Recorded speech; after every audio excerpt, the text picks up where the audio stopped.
Dear students जो class 9 में पढ़ रहे हो, तुम्हारे सेकंड इंग्लिश बुक मूवमेंट्स की third chapter Eswaran the story teller की क्वेश्चन आंसर इस वीडियो में हम डिस्कशन करेंगे। चैप्टर के नीचे ये रहा क्वेश्चंस, यहाँ देख लो टोटल 6 क्वेश्चंस है। ये सारे क्वेश्चन वन बाय वन हम डिस्कशन करेंगे। ये सब एनसीईआरटी क्वेश्चन है, इसका सॉल्यूशन देखेंगे। तो चलो देर ना करते हुए क्वेश्चन नंबर 1 को देखते हैं। क्वेश्चन नंबर 1 पूछ रहा है, in what way is Ishwaran an asset to Mahendra, यानी वो कौन सी रास्ता है जिसके लिए ईश्वरन को बोला जाता है कि वो एक संपत्ति है, यानी एक एसेट है महेंद्र के लिए। जवाब ये रहा, देखो कौन सा हुए। Ishwaran is an asset to Mahendra, यानी ईश्वरन एक संपत्ति है महेंद्र के लिए। वो कैसे? ही कुक्स फॉर हिम, वो उसके लिए खाना पकाता है। वॉशेस हिज क्लॉथेस, उसका कपड़ा लता साफ करता है। And chats away with he at night, और बातें करता है उसके साथ रात में जब फ्री टाइम मिलता है। He takes care of all needs of Mahendra, Mahendra की जो सब नीड्स से ज़रूरत है उसका केयर लेता है वो, यानी केयर पूरा करता है।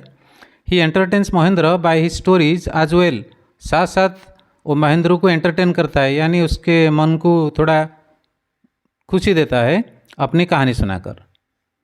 क्वेश्चन नंबर 2 पूछ रहा है, how does Eswaran describe the uprooted tree on the highway. Highway मतलब बड़ी रास्ते के ऊपर जो उखड़ा हुआ ट्री पड़ा था उसको किस तरीके से ईश्वरन ने डिस्क्राइब किया, बताओ। What effect does he want to create in his listeners, वो कौन सा इफेक्ट क्रिएट करना चाहता है लिसनर के मन में। आंसर ये रहा, देखो। Iswaran describes the uprooted tree as an enormous bushy beast lying sprawled across the road, यानी वो बताता है उस ऑपरेटेड ट्री को इस तरीके से कि एक एनॉर्मस बुशी बीस्ट है, यानी बहुत ही बड़ा टोल मटोल जानवर है।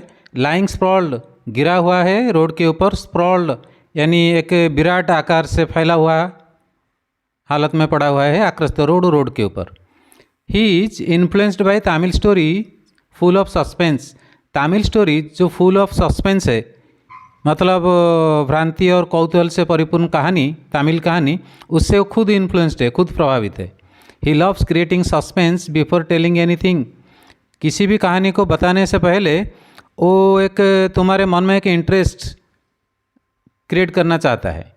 He stories are so lovely that they leave a long lasting impact on the listeners mind, उसका जो कहानी है वो इतनी सुंदर है कि वो छोड़ जाता है एक लॉन्ग लास्टिंग इम्पैक्ट लिसनर के मन में, यानी बड़ा प्रभाव छोड़ के जाता है, छाप छोड़ के जाता है। जो लिसनर उसको सुनता है बहुत दिनों तक उस कहानी को याद करता है।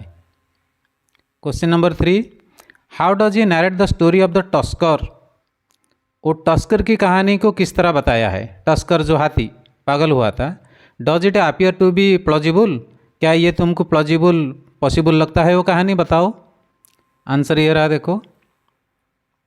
Eswaran is a good story teller, Eswaran एक अच्छे कहानीकार है।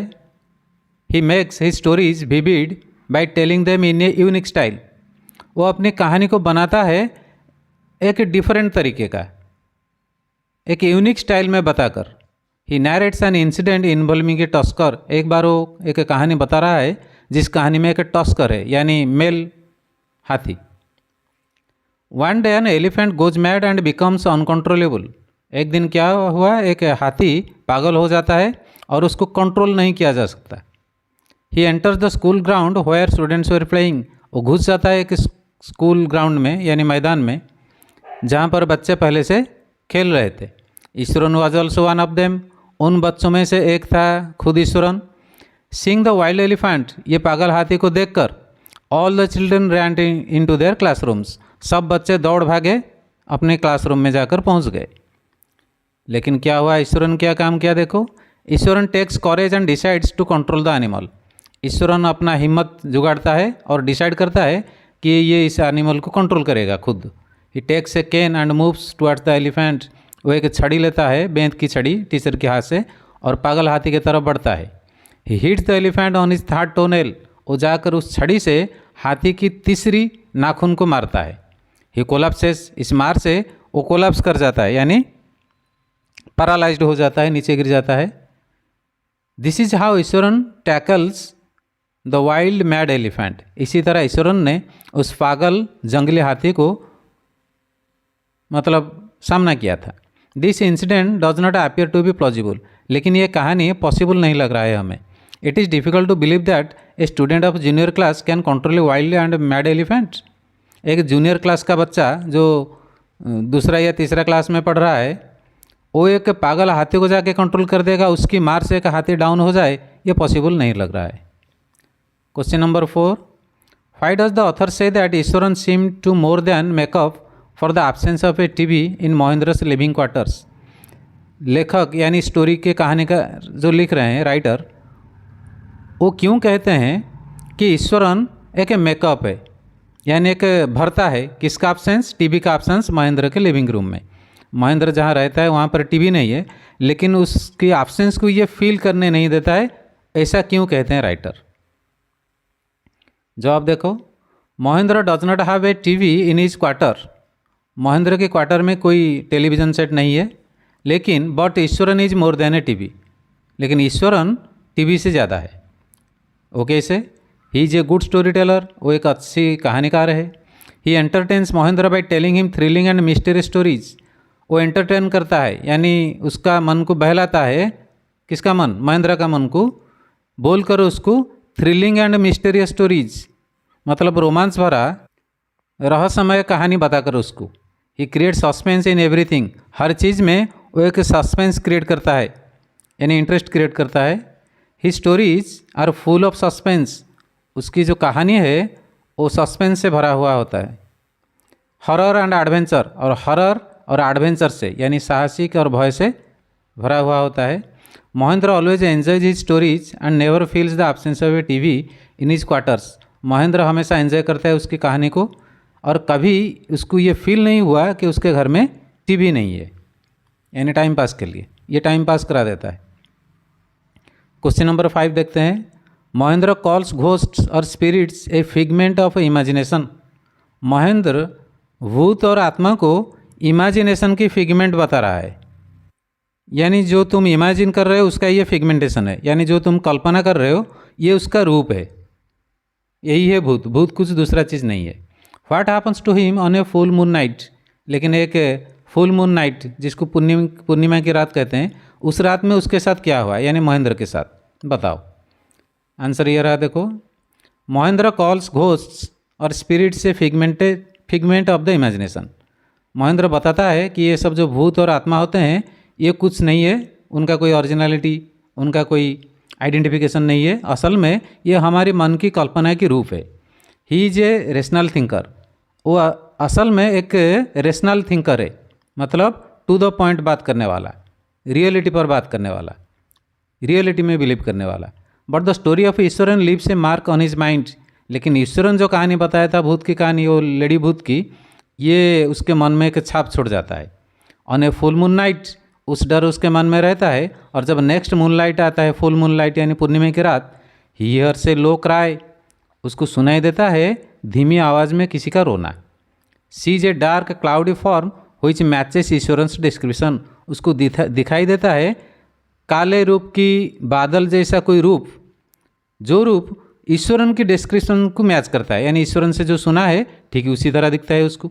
He is terrified and falls back on the pillow painting, वो बहुत ही डर जाता है, टेरिफाइड हो जाता है, और आकर गिर जाता है अपने बेड के ऊपर, यानी तकिया के ऊपर, और पैंटिंग डर के मारे हामते रहता है। क्वेश्चन नंबर 6 पूछ रहा है, can you think of some other ending for the story. क्या इस कहानी का कोई दूसरा अंत हो सकता है, दूसरा एंडिंग हो सकता है? क्या तुम्हारे दिमाग में कुछ ऐसा आइडिया है तो बताओ। जवाब देखो, महेंद्र वॉज अपसेट, महेंद्र बड़ा ही विब्रत हो जाता है, अपसेट हो जाता है, डिस्टर्ब्ड हो जाता है उसका mind. He was an educated rational man, असल में वो एक शिक्षित और वास्तववादी आदमी है। He did not want to believe in a ghost, वो नहीं चाहता है कि किसी से सुनकर वो भूत प्रेत में यकीन करे। But he could not forget what he had seen the previous night, लेकिन वो भूल नहीं पाता है जो बीते रात को देखा था, यानी फुल मून नाइट को। He could not work in his office, वो अपने ऑफिस में काम नहीं कर पाया। ही फेल्ट सिक, उसको थोड़ा सिकनेस यानी सिकनेस फील हुआ, तबीयत खराब। He decided to take a short leave, वो सोचता है कि यहाँ से छुट्टी ले लेगा, गो फॉर ए रेस्ट, घर जाकर रेस्ट लेगा, विश्राम लेगा। ही केम बैक होम अर्ली, इसीलिए वो घर जल्दी आ जाता है। He did not find Eswaran at the door, घर को लौट कर वो देखता है कि घर में ईश्वरन नहीं है। He entered the house and had a cry, घर के अंदर घुसकर एक आवाज़ वो सुनता है। It was the same sound, ये वही साउंड है। ही बिकेम सस्पिशियस, उसको डाउट लगता है। He came to the kitchen and saw stealthily that Iswaran was wearing a mask and making the sound. वो जब किचन पर पहुंचता है रसोई घर में और छुप छुप कर देखता है तो ईश्वरन को देखता है कि ईश्वरन कुछ एक मुंह पर पहना हुआ है, यानी ढाका हुआ है मुंह को, और साउंड कर रहा है। यानी जो कहानी हम पढ़े हैं किताब में उसको इसी तरह एंडिंग किया जाता तो अच्छा होता। Now Mahendra had understood everything, अब महेंद्र की समझ में आ गया हर चीज़ कि ये सब जो नाटक था बीते रात की, ये सब ईश्वरन के था। ही was not happy with him, और इसीलिए जब उसको कॉज पता चलता है, मालूम पड़ता है, तो बड़ा ही नाराज़ होता है ईश्वरन के ऊपर। ही सेड नथिंग, वो कुछ नहीं बोलता है उसको सामने में, but decided to leave both, लेकिन डिसाइड करता है कि दोनों को छोड़ देगा।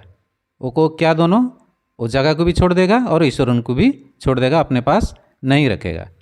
इसी तरह हम कहानी को एंड कर सकते थे। अब चलो कुछ एक्स्ट्रा क्वेश्चन से डिस्कशन करेंगे। ये क्वेश्चन रहा तुम्हारे सामने, लिखा है give a brief character sketch of Eswaran the story teller. वो जो कहानीकार ईश्वरन है उसके कैरेक्टर बारे में कुछ लिखो, यानी बताओ। Do you think he is superstitious, क्या तुम सोच रहे हो कि वो सुपरस्टिशियस है यानी अंधविश्वासी है? आंसर ये रहा, देखो। Iswaran a cook was a perfect story teller. Iswaran जो कुक है वो एक परफेक्ट स्टोरी टेलर है। He was greatly influenced by the Tamil authors, वो इन्फ्लुएंस्ड है, प्रभावित है तमिल राइटर की लिखा से, यानी किताब से। He always try to introduce suspense and surprise in the narration of even the simplest incidents. वो हमेशा कोशिश करता है सस्पेंस और सरप्राइज क्रिएट करेगा अपनी बात में। वो बात बहुत ही सिंपल इंसिडेंट यानी छोटी मोटी घटना हो उसमें भी। He usually left his story in the middle, वो हमेशा क्या करता है जब कोई कहानी बताता है तो उस कहानी को बीच में छोड़ देता है। And would not take up again quickly, और जब रिटर्न करता है कहानी को वहीं से वो टेकअप नहीं करता है, वहीं से बिगिन नहीं करता है। He had an amazing capacity to make stories, उसके पास एक चमत्कार कैपेसिटी है कहानी बनाने का। He was a boastful too, लेकिन वो थोड़ा अहंकारी भी था, गर्वी था। He boasted of his bravery in the school, वो अपनी हिम्मत के बारे में बताता है, वो कैसा हिम्मत दिखाया था स्कूल में। Where he controlled a wild elephant, जहाँ पर वो एक पागल हाथी को कंट्रोल कर दिया था। ही स्टोरीज वेयर सो लाइवली, उसकी कहानी इतना लाइवली यानी इतना सच्ची और जिंदा मालूम होता है, that they use to leave a long lasting impact on the listeners mind, उस कहानी सुनने वाले के मन में एक छाप छोड़ जाता है। No, he was not a superstitious person, हमको इस चैप्टर से मालूम नहीं पड़ता है कि वो अंधविश्वासी है, धर्म में यकीन करता है। He was only A good story Taylor, लेकिन अच्छी कहानी बनाने वाला है। He did not believe in any rituals और सुपर नेचुरल पावर्स, वो यकीन नहीं करता था कोई रिचुअल में यानी धार्मिक काम में, या कोई देवी देवताओं की उपस्थिति के बारे में उसकी बात से कोई पता नहीं चलता है। और एक एक्स्ट्रा क्वेश्चन देख लो, पूछा है हु वाज महेंद्र, महेंद्र कौन था? How was Ishwaran helpful to him, और ईश्वरन उसके लिए कैसे मददगार था? आंसर देखो, Mahendra was a junior supervisor in a farm, Mahendra एक जूनियर सुपरवाइजर था, जूनियर पर्यवेक्षक था एक कंपनी में। He was quite attach to him, Ishwaran, Ishwaran बहुत ही अटैच था उसके साथ, महेंद्र के साथ उसका लगाव था। And remained with him uncomplainingly wherever he was posted, Mahendra को जहाँ भी पोस्टिंग मिलता है वो उसके साथ में रहता है, रिमेन रहता है, कोई कंप्लेन नहीं करता है। Ishwaran was very helpful to Mahendra, बहुत सारे रास्ते से ईश्वरन बड़ा ही हेल्पफुल था महेंद्र के लिए। ही कुकड फॉर हिम, उसके लिए खाना पकाता था। वाश्ड हिज क्लॉथेस, उसका कपड़ा साफ कर लेता था। टोल्ड हिम एंडलेस स्टोरीज, बहुत सारे कहानी उसको सुनाता था। He had an amazing capacity to produce vegetables and cooking ingredients anywhere, उसके पास ये कैपेसिटी था, चमत्कार कैपेसिटी ईश्वरन के पास, वो कहीं से वेजिटेबल ले आता था और रसोई का सामान ले आता था। Mahendra trust in Eswaran is appreciable, और महेंद्र का भी बहुत यकीन था ईश्वरन में, वो भी बड़ा ही अप्रिशिएबल है यानी प्रेजवर्थी है, प्रशंसा योग्य है। He always praises him for his talent as a cook. वो हमेशा उसका तारीफ करता रहता था कि उसका जो टैलेंट है ईश्वरन का खाना पकाने में, उस टैलेंट की वो तारीफ करता था। ही रेस्पेक्ट्स हिज फीलिंग, उसका फीलिंग को रेस्पेक्ट करता है Mahendra. Whenever Ishwaran tells him any story, Mahendra knows that it is not true but he never scolds him. कोई भी कहानी जब ईश्वरन बताता था महेंद्र को तो सुनता था और जानता था कि यह सच नहीं है, झूठ है, फिर भी उसको गाली नहीं करता था। तो बच्चों, हमने एनसीईआरटी सॉल्यूशन डिस्कशन करने के साथ साथ 2-3 एक्स्ट्रा क्वेश्चन डिस्कशन कर लिए, और जो क्वेश्चन सेगमेंट रह गया वो है एमसीक्यू। तुम चैप्टर को अच्छे से पढ़ो, उसको समझो, तब जाकर तुम एमसीक्यू का आंसर अटेंड कर सकोगे। Okay, thank you.